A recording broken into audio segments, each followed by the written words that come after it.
सर्वमंगलमांगल्यं सर्वकल्याणकारकं प्रधानं सर्वधर्माणां जैनं जयतु शासनं।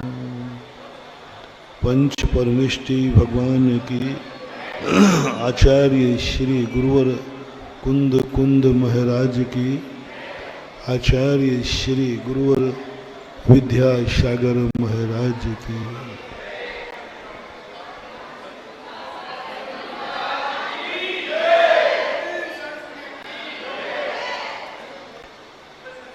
सारी दुनिया में जो कुछ भी है सब कुछ जानो, सब कुछ देखो, सब कुछ सुनो, सब कुछ बोलो, लेकिन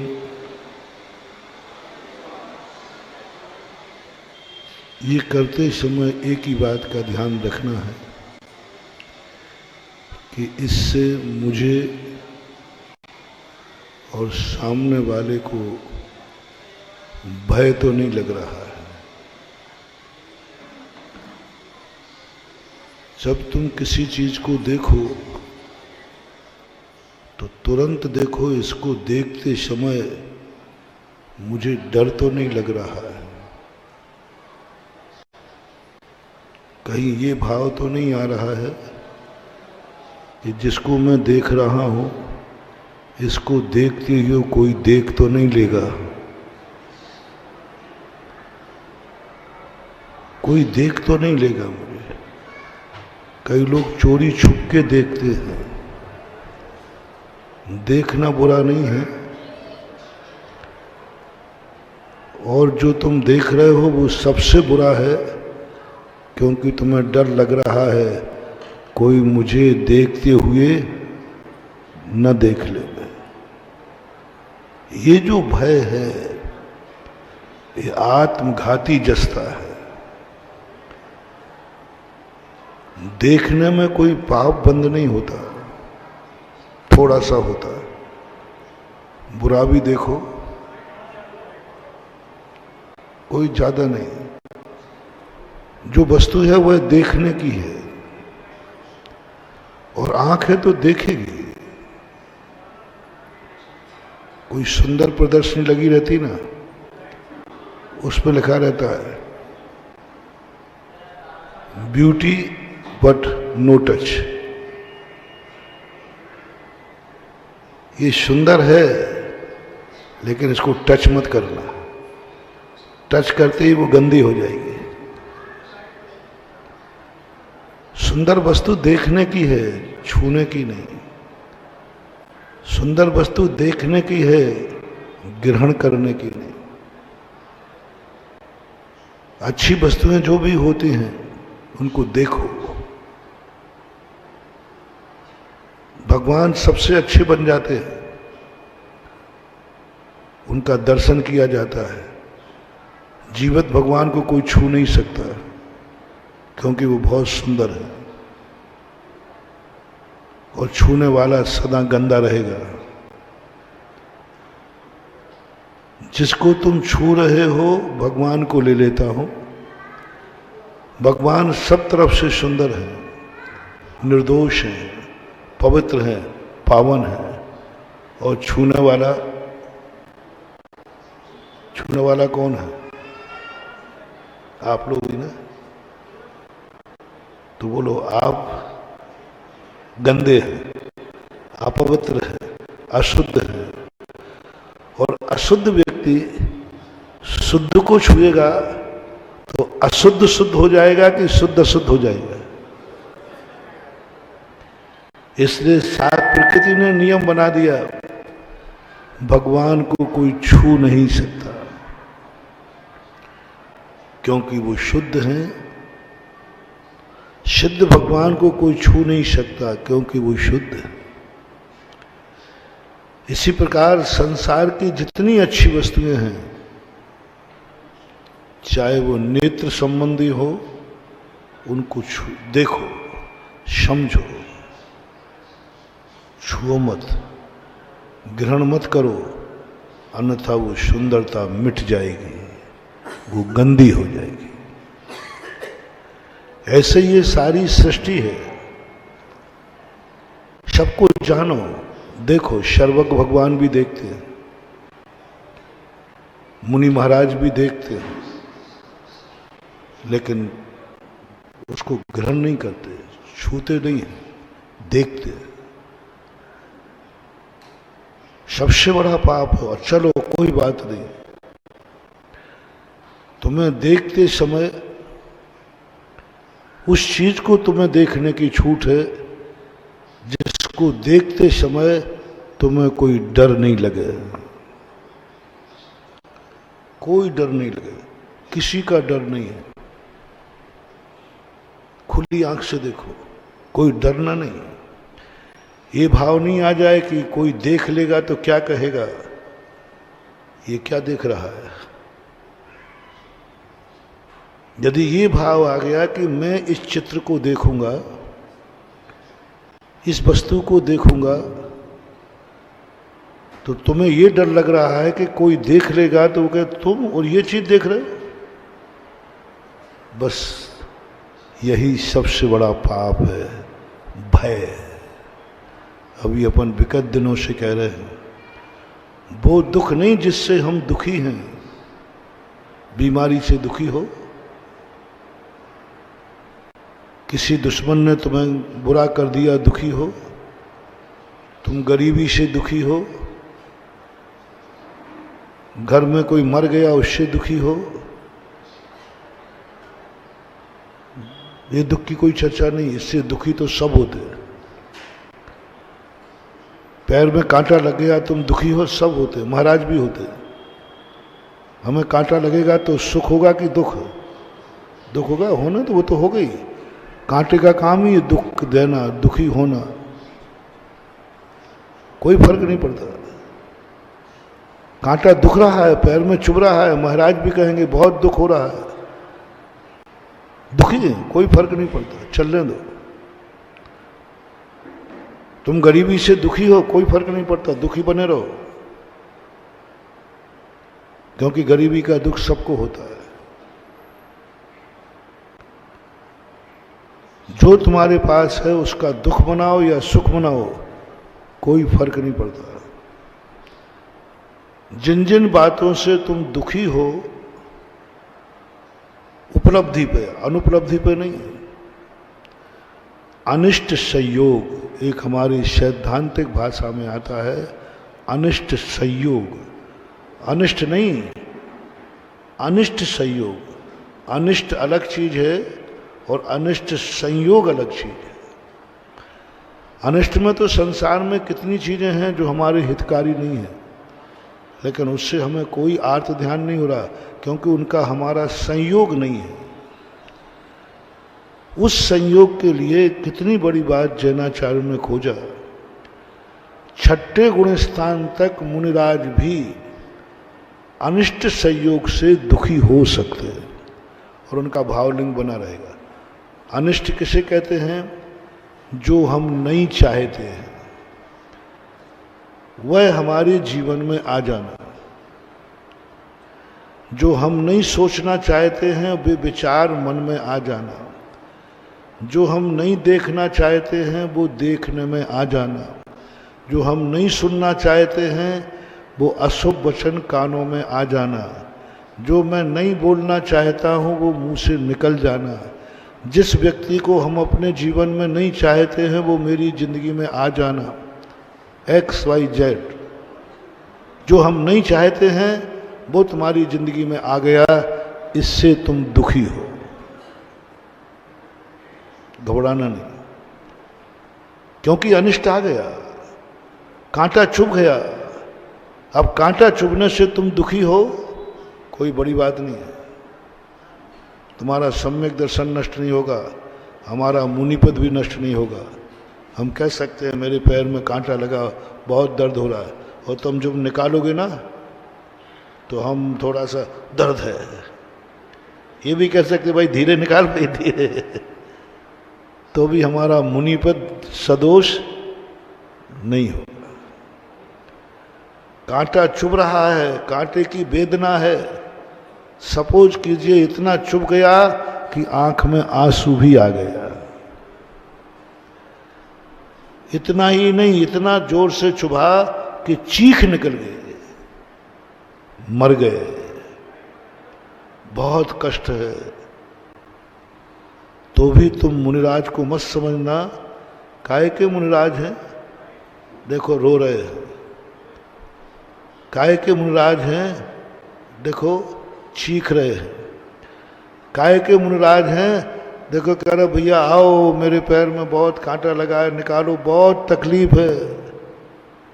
इतना भी कह रहे हैं तो कोई बाधा नहीं है। मुनि प्रद अभी कहीं खंडित नहीं है, चीखने पर भी। क्योंकि कांटे का काम है दुख देना। अब ऊपर से हम कहें नहीं नहीं हमें कोई दुख नहीं है, देखो बेफालतू बातें मत करो, ये मायाचारी मत करो। जिनवाणी कहती है मायाचारी मत करो। दुख है तो दुख होगा, काहे को झूठ बोल रहे हो, हेकड़ी कर रहे हो। नहीं हम तो मुनिराज हैं, कुछ नहीं होता, मुझे कुछ नहीं होता। और जैसे छुआ तो कुछ नहीं होता, कुछ नहीं होता। बदमाशी मत करो। जैसे वो तुम लोग भोजन परोसने वाला आता ना, नहीं नहीं नहीं नहीं चाहिए, और भाव यही कि डाल दे भाई, अभी तो खाना है। तो ऐसी बातें जिनवानी पकड़ लेती है। दुख होता है। तुम कभी ये मत समझना कि महाराज को कष्ट पर दुख नहीं होता। तुम ये मत समझना कि मैं केस लॉन्च करता हूं तो मुझे दुख होता ही नहीं। अरे भैया महाराज जी को तो दुख होते, दुख नहीं होता होगा तो फिर केस लॉन्च का मजा क्या है? मजा तो जब ही है कि कष्ट होवे, दुख होवे, तभी तो पता चलेगा कि तुम्हारा शरीर से कितना बराबर दुख होता है। एक एक चुटकी पकड़ के जब खींचते हैं, वो तो हम ही जानते हैं कैसा लगता है। और कैसा लगता है सोचना है तो तुम खुद अपने खींच के देख लो ना बाल, तुम्हारे पास भी तो बाल है। हाँ ऐसा हो कि मेरे पास ही बाल हो तो बात अलग है, तुम कुछ खींच के देखो बाल, कितना कष्ट होता है। उतना मुनिराज को भी होता है। एक अंश कम मत समझना। जितना तुम्हारे बाल खींचने पर तुम्हें कष्ट होता है उतना ही मुनिराज को होता है। उतना ही, एक पॉइंट कम मत करना, उतना ही होता है। तुम्हारे लिए उपवास करने में जितना कष्ट होता है मुनिराज को भी उतना ही कष्ट होता है। कोई अंतर मत समझना, 1% भी नहीं। उनका भी गला सूखेगा, उनको भी प्यास लगेगी, गर्मी पड़ेगी तो उतनी ही गर्मी महाराज को लगती है जितनी आपको लगती है। कोई ऐसा नहीं कि हमें गर्मी कम लगती हो आपको ज़्यादा, नहीं, बराबर लगती है। उतनी सर्दी लगती, उतनी गर्मी लगती। सड़क पर नंगे पैर चलते हैं, पैरों में जितना कंकड़ तुम्हें चुभता हो उतनी नहीं। कंकड़ बेचारा हमें दया कर, अरे बाबा जी है, बाबा जी कम छू रहा है, नहीं, वो तो चुभेगा, चुभेगा, कष्ट भी होगा। पूज्यवर शिव कोटि महाराज ने लिखा मुनिराज, सच्चे मुनिराज के लिए, कि वो अपनी वेदना दूसरे को कह सकते हैं और ये भी कह सकते हैं मुझे बहुत तकलीफ है, तुम्हारे पास कोई उपाय हो तो इसको दूर करो। समझना, मुझे बहुत तकलीफ है, बीमारी है, बुखार है, कांटा है, XYZ, बहुत तकलीफ है, सहन से बाहर हो रहा है, सामायिक बिगड़ रही है, बहुत ज़्यादा तकलीफ है, सहन से बाहर है। योग्य श्रावक से वो कह सकता है। इतने कहने मात्र से मुनि व्रत खंडित नहीं होगा। भक्त प्रत्याख्यान इसी को कहते हैं। भक्त प्रत्याख्यान में वो अपनी वेदना किसी को गुरु को बता सकता है, हम लोग अपने संग में साधर्मी को बता सकते हैं मुझे यह तकलीफ है। विश्वसनीय श्रावक है उसे बता सकते हैं श्रावक को, भाई मुझे ये तकलीफ है। इसमें मुनि व्रत में कोई बाधा नहीं है। दूसरी तकलीफ, स्वयं को तकलीफ है, मैं खुद स्वयं दूर कर सकता हूँ। सपोज कीजिए मुझे पैरों में दर्द हो रहा है, हम अपने हाथ से भी दबा सकते हैं, हम अपने हाथ से सिर दबा सकते हैं। दूसरा भक्त प्रत्याख्यान का वेद, इसमें कोई दोष नहीं है, अपनी सीमा में, अपनी मर्यादा में, जो उसके करने योग्य है। तो यहां तक कोई बात नहीं। एक मुनि महाराज की संलेखना चल रही थी। वैयावृत्ति जो है साधारण चीज नहीं है। मुनि महाराज को कष्ट होता है तो होता है, लेकिन वो सबसे बोल नहीं पाता, कह नहीं पाता। भावना है कि मेरी तकलीफ कोई दूर कर दे, क्योंकि तकलीफ सहन के बाहर है। लेकिन किससे बोले, किससे बोले? जिससे बोलो तो डर ये लगता है, देखो महाराज जी हो करके तुम कम कलाकार थोड़ी हो। महाराज जी हो करके देखो कह रहे हैं कि हमारी तकलीफ दूर करो। ओहो, पंचम काल में मुनि महाराजों का धर्म नहीं है, तो हम तकलीफ सहन कर लेंगे, तुम्हारा मुनि व्रत से विश्वास उठ जाएगा, मुनियों के प्रति श्रद्धा कम हो जाएगी।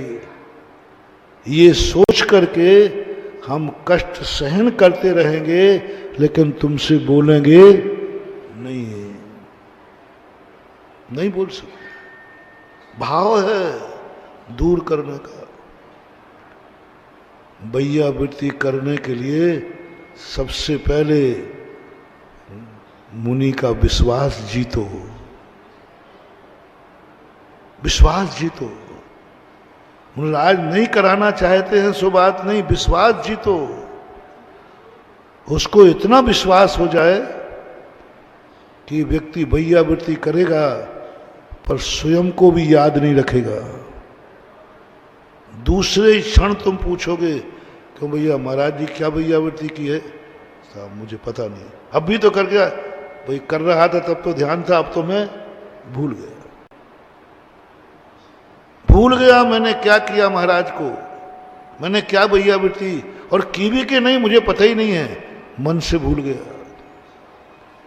जब मुनिराज ये जान लेंगे कि ये व्यक्ति भूल सकता है, करने के बाद विश्वास चालू हो गया। उनको मालूम है ये करेगा तो पहले तो ये मन का इसका बिगड़ जाएगा, फिर दूसरों से कहेगा, फिर दूसरे महाराज आएंगे उनसे कहेगा। एक महाराज आए थे, उन्होंने इतनी तकलीफ थी कि वे रो रहे थे, तो हमने उनका कांटा निकाला। कलाकार हो तुम, विज्ञापन में तो कलाकार हो। और झांसी तो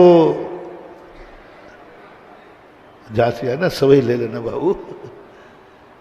नहीं करेगा कांटा, नहीं निकलवाएगा कांटा, कष्ट उठा लेगा, पूरी जिंदगी भर कष्ट उठा लेगा, लेकिन वो तुमसे कांटा नहीं निकलवाएगा, बताएगा भी नहीं,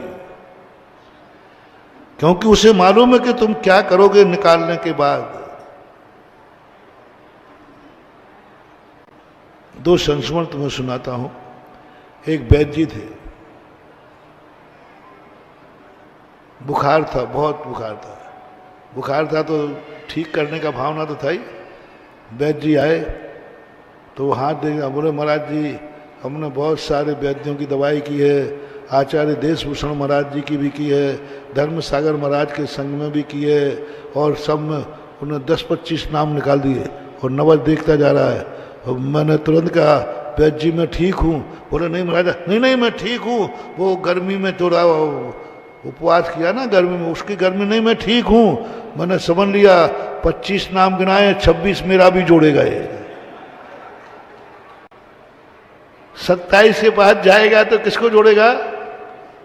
मेरा भी नाम जोड़ देगा और मैं ठीक हो गया, बिल्कुल ठीक हो गया। मैं इतने अच्छे से बैठ गया उसके सामने, देखो मैं बिल्कुल ठीक हूँ, और तकलीफ में बहुत था।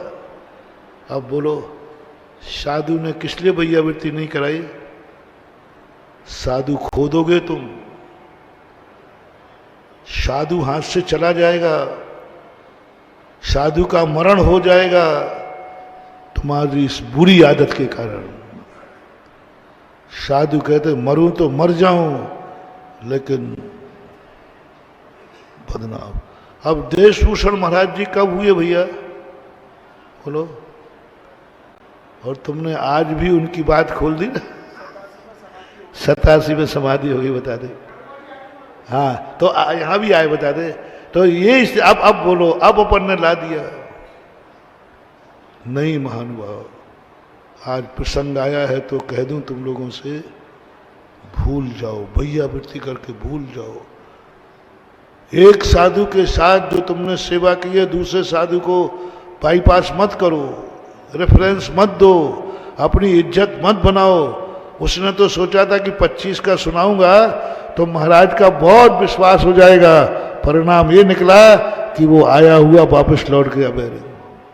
तुम समझते हो कि हम ऐसा सुनाने से महाराज का विश्वास जीत लेंगे? नहीं। इस तकलीफ को, ये मेरे आंसू देख करके इसका मन कैसा होगा? इसका मन श्रद्धा से और बढ़ेगा कि इसकी श्रद्धा कमजोर होगी? महाराज होकर रो रहे हैं, महाराज होकर तड़प रहे हैं, महाराज होकर कह रहे हैं मेरा कांटा निकाल दो, बहुत तकलीफ है, मुझे बुखार है तो दवाई लाओ, दवाई दे दो। और ये कहती इसका परिणाम कैसा होगा? यदि इसका परिणाम में श्रद्धा में कमी आएगी, साधु चुप होकर के आराम से कष्टों को सहन करेगा, क्योंकि वो नहीं चाहता है कि मेरे कष्ट के कारण से सामने वाले की श्रद्धा में कमी आए। हम लोग श्रद्धा बढ़ाने का प्रयास करते हैं आपकी या घटाने की? और आपसे मैंने भैयावृत्ति करा ली तो श्रद्धा घट जाएगी। हम लोग कभी पंडितों से भैयावृत्ति नहीं कराते, आप देखना। पंडितों से कभी आज तक कोई पंडित किसी साधु का विश्वास नहीं जीत पाया। और कायदा से साधुओं की भैयावृत्ति, सही भैयावृत्ति कोई कर सकता है तो पंडित ही कर सकता है, क्योंकि वो ज्ञानी है, विवेकी है। लेकिन हम लोगों ने कराना छोड़ दिया। पंडित जी आते ही हम लोग लेटे होंगे तो बैठ जाएंगे, क्योंकि आज के पंडित दोष देखते हैं। ये देखते हैं कि महाराज ये कर रहे हैं तो साधु कष्ट उठा लेगा। जीतो, साधु को बचाना है तो जीतो। निर्विचिकित्सा अंग है ये। दुखी और बीमार को देख करके परिणाम बिगाड़े नहीं जाते, बल्कि परिणाम बनाए जाते हैं। छुपाता है ना, क्यों भाई महाराज जी ऐसा नहीं ऐसा नहीं कर रहे थे, वो तो ऐसा था वैसा था। निर्विचिकित्सा अंग। पूज्यवर शांति सागर महाराज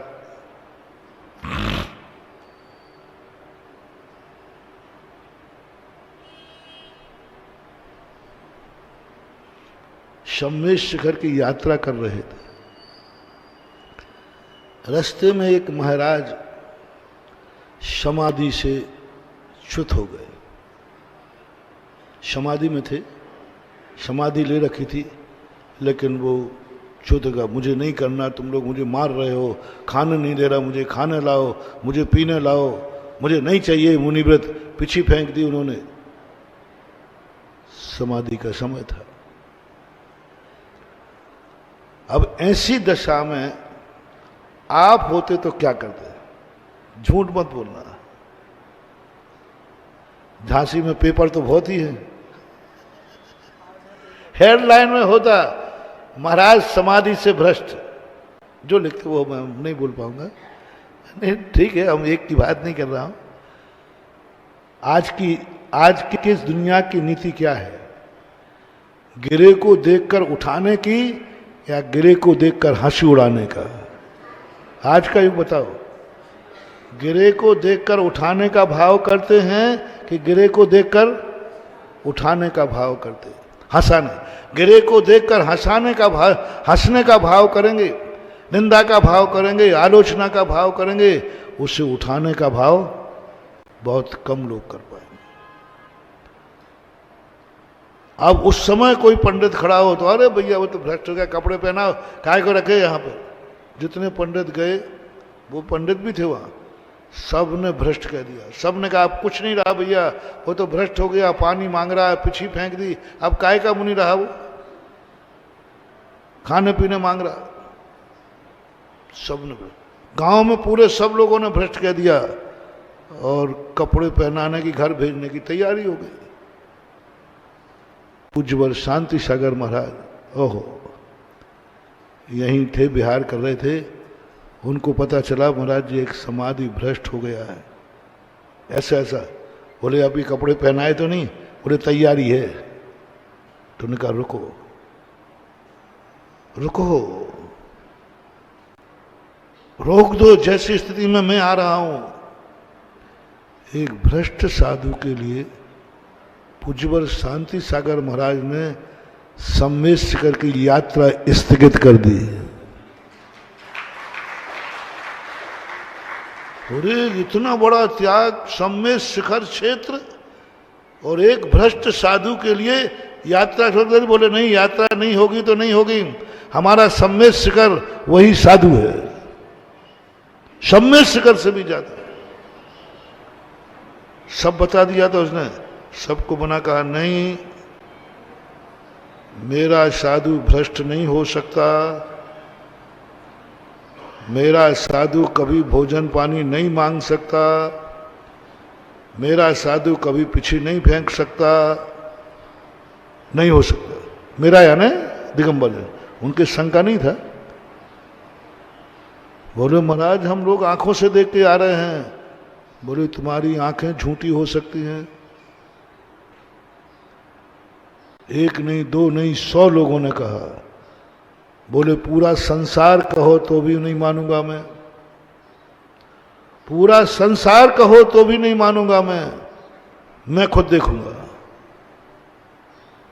जान रहे थे पूज्यवर सबके क्या हुआ है।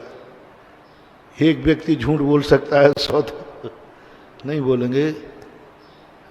वहां पहुंचते ही दूर से चिल्लाने लगे, महाराज अभाग्य मेरे, कहाँ हैं वो मुनिराज जिन्होंने समाधि ले रखी है? हो मैंने जन्म जन्म के पुण्य किए हैं, आज मैं समाधिस्थ मुनि को देख रहा हूं। नमोस्तु महाराज, नमोस्तु महाराज, नमोस्तु महाराज। और हाथ में पिछी लेकर, हाथ जोड़कर उस कमरे में पहुंचे। वो मुनिराज कहते हैं, चारद चक्रवर्ती शांति सागर आचार्य महाराज मुझ जैसे भ्रष्ट को क्या कर रहे हैं? चारे चक्र भी भ्रष्ट कर, मुझ जैसे भ्रष्ट को, मुझ जैसे पापी को। वो घबरा गया, चरणों में गिर गया। महाराज जी मैं पापी हूं, भ्रष्ट हूं। नहीं नहीं, तू तो राजा बेटा है। मुनि महाराज कहाँ भ्रष्ट हो गया?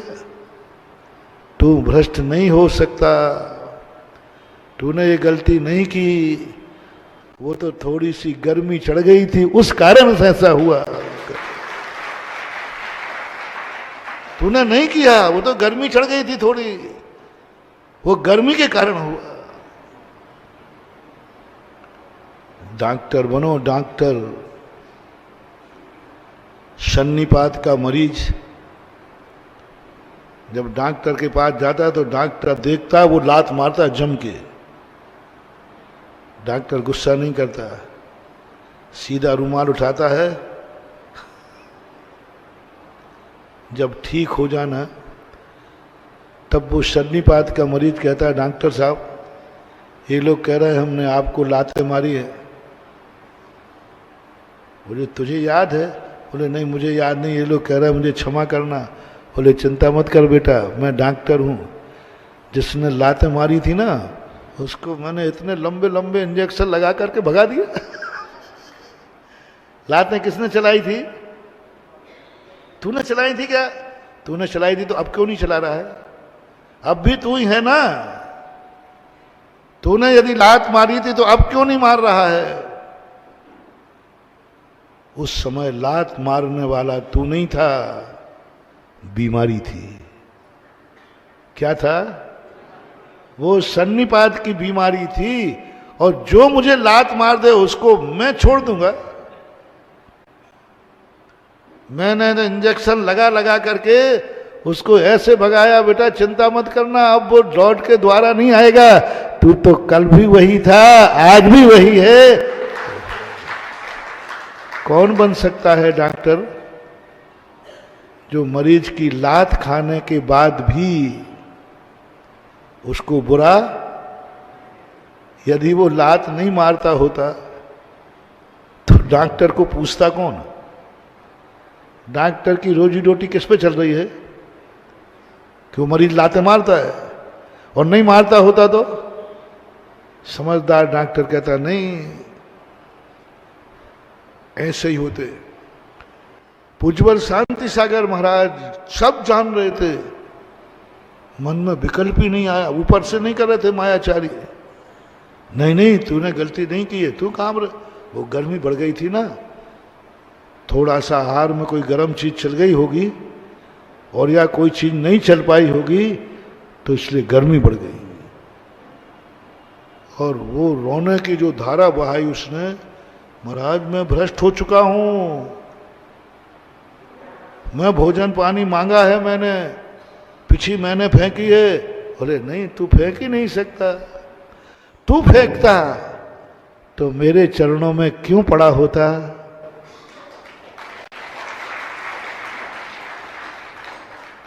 महाराज ने परीक्षा कर ली, यदि ये सही भ्रष्ट में होता तो देखते कहते हाँ आगे तुम भी मारोगे मुझे, तुम मेरे प्राण लेने आए होगे, उल्टा और बोलता। लेकिन तेरी आंख का आंसू, तेरा पैरों में गिरना, तुझे ये महसूस होना कि मैं भ्रष्ट हो गया हूं, ये तेरे अनुभव में आ रहा है क्या कि मैं भ्रष्ट हो गया हूं? हाँ गुरुदेव मैं भ्रष्ट हो गया हूं। बोले जिसको ये आ जाए कि मैं भ्रष्ट हो गया हूं वो भ्रष्ट हुआ ही नहीं। मैं भ्रष्ट हो गया हूं वो भ्रष्ट हुआ ही नहीं। मेरे से गलती हो गई, उससे गलती हुई नहीं। प्रतिक्रमण क्या है? कुछ नहीं बंधु। प्रतिक्रमण में एक ही बात कही जाती है, तुमने गलती की है कि नहीं, ये गलत है कि नहीं। बस तुम्हें एक बार बोलना गलत है, जिनवाणी कहती ठीक है, बस हो गया काम, तुम सुधर जाओगे। क्योंकि तुमने गलती तो की है लेकिन महसूस है कि ये गलत है। अविरत सम्यक दृष्टि क्या है? कुछ नहीं महान हुआ। चौथे गुण स्थान वर्ती का मात्र एक ही बात पर सम्यक दृष्टि कह दिया कि वो गलत को गलत कहता है और सही को सही कहता है, गलत छोड़ता नहीं है। गलत कर रहा है, उससे पूछो ये ठीक कर रहे हो? बोले नहीं कर रहा हूं। छोड़ दो, नहीं छूटता नहीं है मेरे से। लेकिन उसने क्या एक्सेप्ट कर लिया? जो मैं कर रहा हूं ये गलत है, मुझे नहीं करना चाहिए। अंजन चोर ने इतनी सी तो बात पूछी थी गुरुदेव ने, कौन है तू? भगवान चोर हूं, दुनिया मुझे अंजन चोर के नाम से जानती है। क्या करता है? चोरी करता हूं। क्या यह कार्य ठीक है? गलत है। करना चाहिए? नहीं करना चाहिए। आगे क्या विचार है? नहीं करने का भाव है। चार बातें पूछी। रात का चोर था, रात में चोरी करके आया था रानी का 9 लखा हार, रात की चोरी। और वो पूरी कहानी नहीं बता रहा हूँ, नमोकारमंद की आपको पता है। महाराज के पास वो पूछा, महाराज क्या मैं चोर हूँ, मैंने चोरी की है, रात में चोरी करके आया हूँ, क्या मेरा कल्याण हो सकता है? क्या आप मेरे गुरु बन सकते हैं? उसने ये नहीं कहा कि मैं आपका चेला बन सकता हूं, ये नहीं कहा। समझदार था वो जानता था कि चेला बनने लायक मैं हूं ही नहीं, चेला बनने लायक मैं हूं ही नहीं, क्योंकि मैं तो चोर हूं। गुरु बन सकते हो क्या? आपको मैं गुरु बना सकता हूं। और तुम क्यों क्या बनते हो? महाराज मुझे चेला बना लो ना। हाँ बना लो। देख ले रहे कि मुखड़ा दर्पण में चेला बनने लायक है नहीं। हमें चेला बनने के लिए नहीं जाना गुरु के पास, हमें गुरु बनाने जाना है गुरु के पास। हमें चेला बनने के, भक्त बनने के लिए भगवान के पास नहीं जाना है, हमें भगवान बनाना है। क्या भगवान तुम्हें भक्त बनाएंगे? असंयमी हैं। और कह रहा है महाराज मुझे चेला बना लो। क्या बनाऊं? सारे पाप तो करता है, रात्रि भोजन तो त्याग नहीं है, कुछ भी तो त्याग नहीं। असंयमी को, क्या संयमी साधु कभी असंयमी को अपना चेला बनाएगा? और तुम सब असंयमी हो, क्या चेला बनते हो? असंयमी व्यक्ति चेला नहीं बन सकता, लेकिन असंयमी व्यक्ति गुरु बना सकता है। समझना, बहुत बड़ी बात कह रहा हूं मानव। असंयमी व्यक्ति चेला नहीं बन सकता, पक्का है। साधु का चेला संयमी ही होगा। मुनि बनने के पहले किसी को शिष्य नहीं कहा शास्त्रों में, मुनि बनने के बाद ही शिष्य कहलाता है। तो शिष्य कौन है? जो मुनि बन जाते हैं वे आचार्य के शिष्य, उपाध्याय के शिष्य, साधु के शिष्य कहलाते हैं। तो शिष्य बनने के लिए तुम्हें मुनि बनना पड़ेगा। शिष्य बनने के लिए तुम्हें 6ठे 7वां गुण स्थान में जाना पड़ेगा। शिष्य बनने के लिए तुम्हें भावलिंगी संत बनना पड़ेगा। कितना कठिन है, कितना कठिन है बोलो। असंभव तो नहीं है, लेकिन कठिन तो निश्चित समझना। शिष्य बनने के लिए मुनि बनना पड़ेगा। 28 मूल गुण धारण करना पड़ेंगे। और मुनि की चर्या तो आपको मालूम है, तलवार की धार पर चलना है। उसके पहले कोई शिष्य नहीं बनता, होता ही नहीं शिष्य। हम तुम्हें शिष्य कह ही नहीं सकते, हो ही नहीं सकते। लेकिन गुरु बनाने के लिए तुम्हें संयम धारण करने की जरूरत नहीं है। असंयमी भी गुरु बना सकता है। हमारा मार्ग कितना कठिन हो गया। हमें शिष्य बनाना है तो तुम्हें मुनि बनाना पड़ेगा, और गुरु बनाना कितना सरल हो गया। कुछ नहीं करना, असंयमी हो। चारित मोह बस लेस न संयम, पैसुर नाथ जजे है। कुछ भी नहीं है। चोर भी गुरु बना सकता है, कोई भी गुरु बना सकता है। गुरु बनाने के लिए कोई भी कंडीशन नहीं है, बस कोई कंडीशन नहीं। असंयमी 4थे गुण स्थान वर्ती से पूछो तुम्हारे गुरु कौन है, वो कहेगा 5 गुरु है मेरे, अरहंत, सिद्ध, आचार्य, उपाध्याय, और ये 5 गुरु कहलाते हैं। आप लोग बोलो आपके गुरु कौन है? 5 परमेष्ठी। 5 परमेष्ठियों में विशेष गुरु कौन है? आचार्य, उपाध्याय,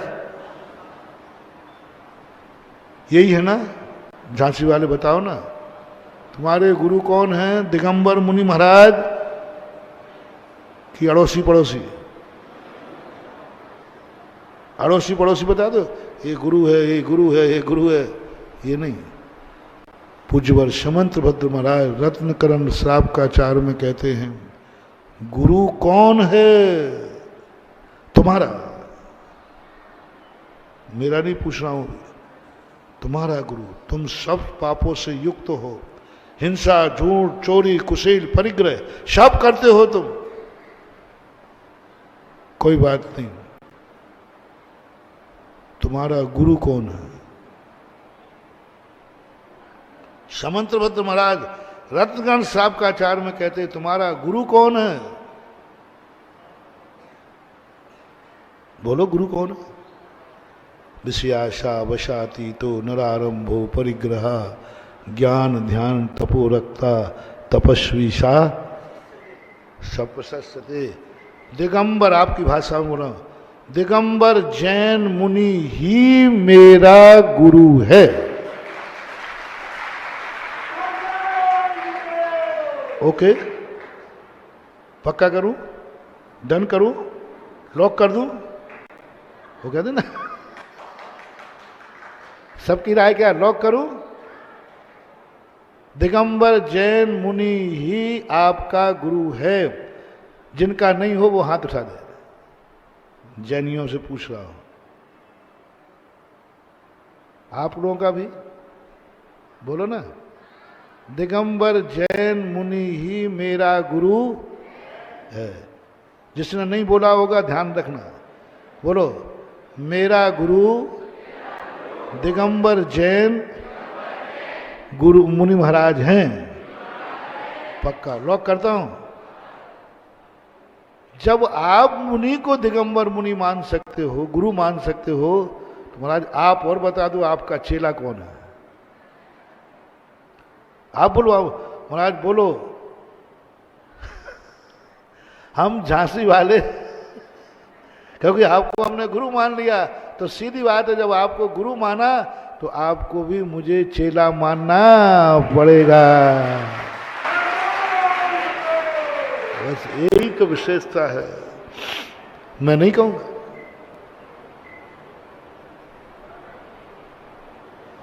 मैं तो नहीं कहूंगा कि झांसी वाले मेरे चेले। महाराज देखो, कह दो सीधा, अन्यथा यदि आपने चेला नहीं माना तो हम भी आपको गुरु नहीं मानेंगे, तो मत मानो। लेकिन मैं तो तुम्हें चेला नहीं मानूंगा। बोलो बोलो बोल, तो हिम्मत हो तो बोलो। मैं तो चेला ना थे तुम, ना हो ना मानूंगा ही नहीं, क्योंकि मैं तो नहीं मानूंगा। मुनि दीक्षा जब तक नहीं लोगे तब तक तो मैं चेला नहीं मानूंगा। तो फिर तुम्हारी पकड़, महाराज मैं भी जब ही गुरु मानूंगा दिगंबर मुनि को जब मैं मुनि बन जाऊंगा। अभी से कट्टी, तुम मेरे गुरु नहीं हो, मैं तुम्हारा। हाँ, मूर्खता मत कर देना बेटा। सुनो सुनो, एक छोकरा था, उसने कहा, महाराज पापा आप ही मेरे पापा हैं, आप ही मेरे पापा हैं। बात सही है कि गलत है? बोलो, बाप एक ही होता है कि दो? तुम लोग कितने हैं? जोर से बोलो, पूछने में कोई आपत्ति नहीं है। एक ही होता, बैलेट तो यही है। सही है ना ये?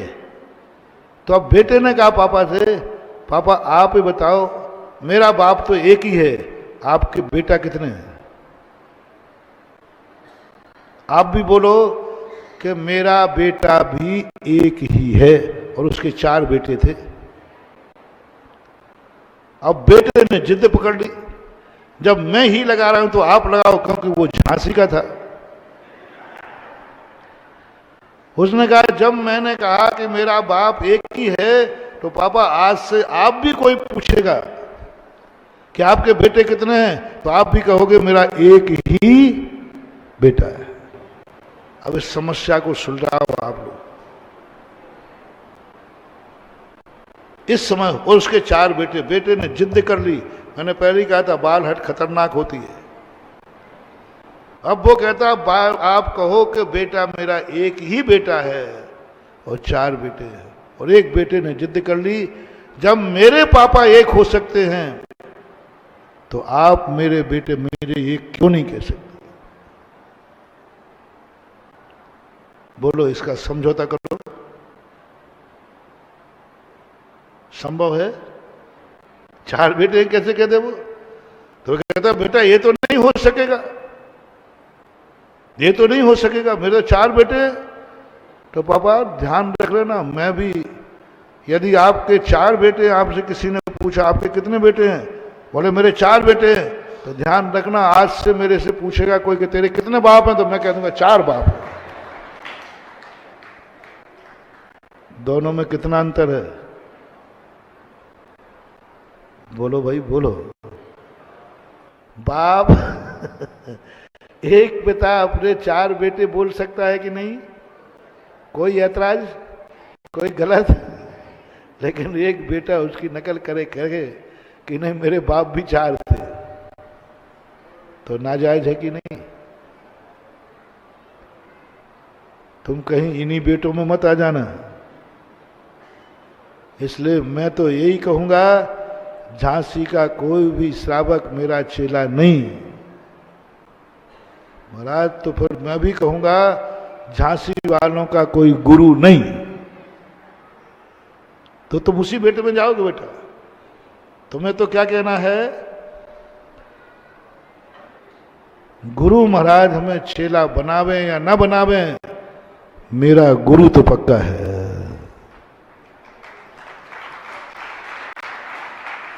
अर्जुन कहता है कि मैं तुम्हारा चेला हूं इसलिए तुम मेरे गुरु हो। अर्जुन हमेशा यही कहता था, मैं द्रोणाचार्य का चेला हूं। अंतर समझना, बहुत बड़ी बात है। मैं द्रोणाचार्य का चेला हूं, मैं द्रोणाचार्य का शिष्य हूं। उसने एक बार भी नहीं किया कि गुरु द्रोणाचार्य मेरे गुरु हैं। अर्जुन हमेशा क्या बोलता था, मैं द्रोणाचार्य का शिष्य हूं, मैं फलाने का बेटा हूं। ये भाषा तुम्हारी बहुत गंदी भाषा है। मैं फलाने का बेटा हूं, अहंकार। मैं फलाने का चेला हूं, अहंकार। अर्जुन हमेशा एक ही बोलता था। लेकिन एकलव्य ने कभी नहीं कहा कि मैं द्रोणाचार्य का चेला हूं। एकलव्य ने सदा यही कहा, मेरे गुरु द्रोणाचार्य हैं। थोड़ा सूक्ष्म दृष्टि से अंतर निकालना। अर्जुन कह रहा है मैं द्रोणाचार्य का चेला हूं, और एकलव्य कह रहा है मेरे गुरु। दोनों में कितना अंतर है बोलो ना, कितना अंतर है। द्रोणाचार्य ने एकलव्य को कभी शिष्य नहीं बनाया, कभी शिष्य नहीं बनाया, माना ही नहीं शिष्य। शिष्य बनने गया था जो एकलव्य, कितने बुरी तरह उसको लताड़ा था। कितना बुरे शब्द में नहीं बोल पाऊंगा अभी। और पूरे गुरुकुल को धुलवाया था। एकलव्य का गुरुकुल में कदम पड़ गया था, पूरे गुरुकुल का शुद्धिकरण हुआ था, हवन हुआ था। हवन हुआ था गुरुकुल को शुद्ध करने के लिए, और निकाल दिया था धुतकार करके, जा तू मेरा शिष्य नहीं हो सकता। कभी द्रोणाचार्य ने एकलव्य को शिष्य स्वीकार किया ही नहीं, माना ही नहीं। अर्जुन ने कहा भी कि साहब मुझे जंगल में मिला था एक, वो कह रहा था मेरे गुरु द्रोणाचार्य है। तो द्रोणाचार्य कहते फिर से बोलना, तू कौन है? गुरुदेव मैं आपका शिष्य हूं। समझ गए गुरु, समझ गए। गुरु तो आगे की होते हैं। अर्जुन से पूछा तू कौन है? बोले गुरुदेव आपका चेला हूं। तो उसने क्या कहा था? द्रोणाचार्य मेरे गुरु हैं। तो तुरंत समझ गए द्रोणाचार्य, मामला बहुत आगे का है। अर्जुन फेल हो गया क्योंकि ये मेरा शिष्य है। एकलव्य पास हो गया क्योंकि मैं उसका गुरु हूं। बस चले गए। कहीं डायरी में नाम नहीं, कहीं कुछ नहीं, न जान ना पहचान। शिष्य था ही नहीं, उनके रजिस्टर में नाम ही नहीं था। 105 शिष्य थे। लेकिन जब द्रोणाचार्य ने एकलव्य से पूछा तेरा गुरु कौन है, बोले द्रोणाचार्य। तू किसका चेला है, बोले ये मुझे पता नहीं। अंतर, तू किसका चेला है मुझे पता नहीं, ये पता है कि मेरा गुरु द्रोणाचार्य है। मैं चेला नहीं हूं, मैं चेला नहीं हूं, मेरा गुरु है। ओहो, समझो बात को, कितनी ऊंची बात है। मैं चेला नहीं हूं क्योंकि गुरु ने मुझे शिष्यत्व स्वीकार, तो मैं कैसे कह दूं चेला हूं? मैं कैसे कह दूं द्रोणाचार्य का चेला हूं, क्योंकि द्रोणाचार्य मुझे चेला मानते ही नहीं है। उन्होंने कहा मुझे पता नहीं कि मैं किसका चेला हूं, ये दावा करता हूं मेरा गुरु द्रोणाचार्य है।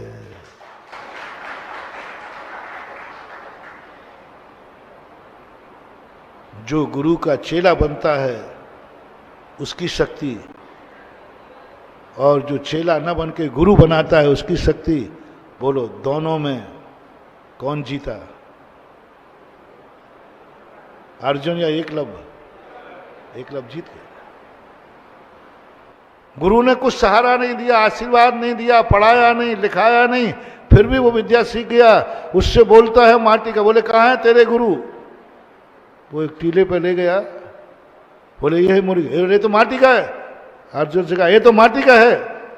एकलव्य कहता मैं तेरी जीभ काट लूंगा, मेरे गुरु को माटी का कहा था, जीभ काट लूंगा तेरा। द्रोणाचार्य बचाव किया, नहीं तो एकलव्य अर्जुन को निपटा देता वहीं। मेरे गुरु को माटी का कह रहा है। किसी को माटी का कहना या नहीं, उसका अपमान है कि नहीं? अरे ये तो मट्टी के समान है, तू मेरे गुरु को माटी कह रहा है, खबरदार। द्रोणाचार्य सब समझ रहे हैं,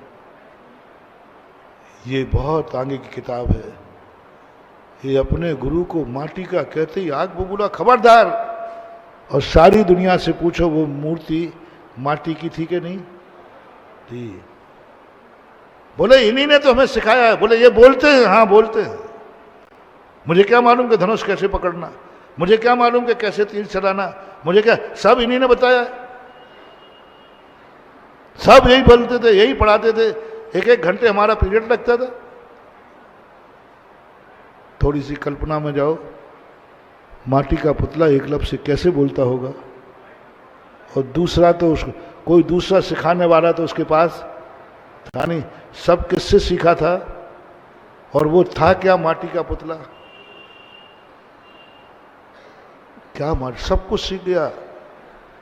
जिस पर गुरु कृपा थी, जिस पर गुरु का आशीर्वाद था, जिसको गुरु ने गोदी में रखे पढ़ाया, सारा ज्ञान दिया, वो फेल हो गया।